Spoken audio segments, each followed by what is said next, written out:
Good morning. It's Monday, September 13th, 2010. Looking around Clos Pepe. It's nice and foggy, very cool.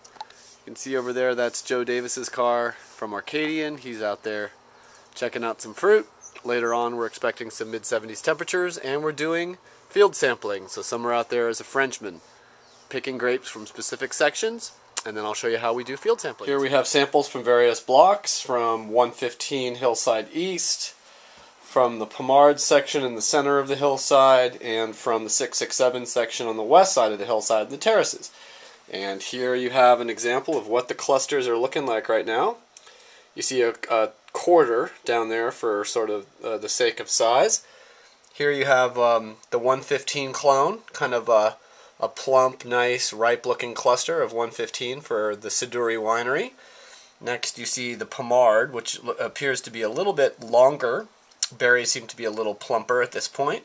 And then you have the 667 clone right here, and these berries, I'll put a quarter up so you can just see how freaking tiny these berries are. Just barely so. And then we're going to crush all these samples up and start testing the juice. This is the pH meter, and right now what we're doing is using two buffers. This is the 4.0 buffer, and this is the 7.0 buffer. So I'm going to teach this machine that this is 7.0 pH. So now it understands, and now it knows that that is exactly 7 pH, and I'll do that with another buffer, and then I know that the pH meter will be exactly calibrated, so when we test the pH it'll be... Okay, you have a little before and after. This is the fresh fruit right in the bucket, and this is what it looks like after it's been macerated. So what I'm doing is just putting this in here. You can hear that nice kind of beautiful squirching sound.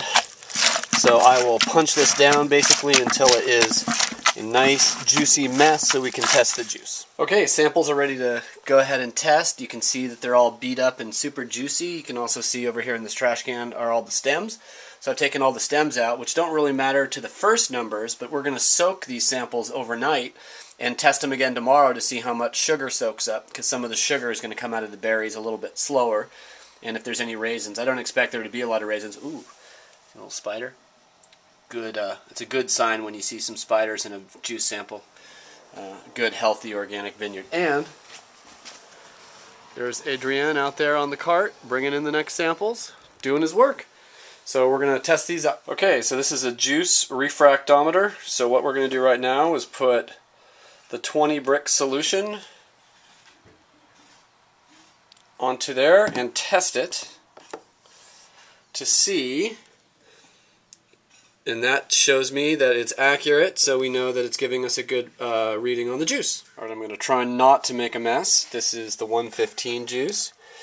Get a little bit of that juice, pop it right down there, a little bit more just so it's a good sample. Hit the button, and what do we got? 22.0. 22. Okay, I've washed the electrode and made sure it's nice and dry. Now it's going back down into the juice of the 115, and we're going to wait until the little ready light comes on.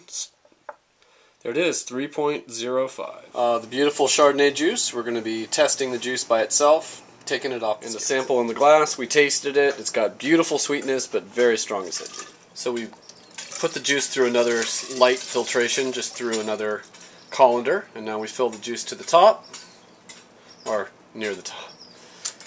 And carefully put the hydrometer in to measure the specific gravity. And now we watch the magic bob. Where will it end up? And the answer is 21. And at 21.2 we check the temperature. And the temperature is such that we'll actually subtract about 0.25, so that puts us at 21. Or excuse me, 20. So check my numbers again. It's kind of hard for a liberal arts guy. Okay, so it looks like right at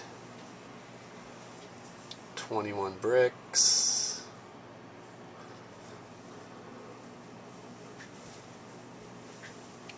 So we're going to call it 20.9. Go ahead. And then this is the same juice. 20.2 Chardonnay. This, ladies and gentlemen, is acidity. 2.83 pH, which will basically rip the sides of your cheeks off. And now our numbers are done, so I'm going to go ahead and email these to all of our producers, and then we'll retest all the juice tomorrow. And the reality of winemaking is 10% moving juice from one place to another, 10% chemistry, and 80% dishes.